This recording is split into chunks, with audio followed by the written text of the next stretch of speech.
আমরা বিশাল একটা আয়োজনের ব্যবস্থা নিয়েছি। আমরা আশা প্রকাশ করি যে আমরা 5,000 লোক নিয়ে আমরা আমাদের দলীয় কার্যালয় থেকে আমরা শুরু করব। সেই দিনে তার 1-2 দিন আগে আমরা সিদ্ধান্ত নিব কোথায় অবস্থানটা ভালো হয়, জমায়েত হয়। এটা আমরা আপনার হয়তো একটা বিকাশ সিদ্ধান্ত নিয়েছি, তারপর সেটা আপনাকে আনুমানিক সেখান থেকে প্রেস ক্লাব আর না হয় আমরা বিপ্লবী উদ্যান, এই দুটো থেকে আমরা যে কোনো একটা জায়গায় যাব। আপনারা সবাই যে 5 তারিখের জন্য আপনারা আমাদের সহযোগিতা করবেন, চেষ্টা করবেন। আপনাদের শুধু আমাদের থানা পর্যায়ে যারা আছে, আপনাদের 5 তারিখের জন্য আমাদের কোনো অর্থের দরকার নেই। আমাদের একটা দরকার, যেটা হচ্ছে যে ম্যানের দরকার।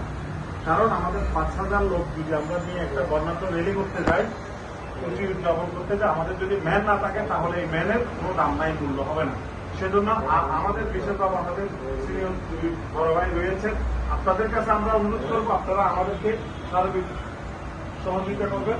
আমরা আশা প্রকাশ করেছি একটি ব্যান পার্টি দিব, বিভিন্ন আমাদের ট্র্যাকার করবো, আমাদের স্যারের স্কুল করবো। এইভাবে আমরা যেভাবে সুন্দর হয়, এভাবে আমরা দলকে সংগঠিত করার জন্য আমাদের দল যে চট্টগ্রাম মহানগরে আছে, আমাদের যুব দল যে আছে, এটা আমরা জানান দিতে চাই। তো জানান দিতে হলে আপনাদের সহযোগিতা লাগবে। আমি একা বা আমরা একা করতে পারবো না, সেটা যদি করতে গেলে সবাই মিলে করলে আমরা সবার জন্য সহযোগিতা হবে।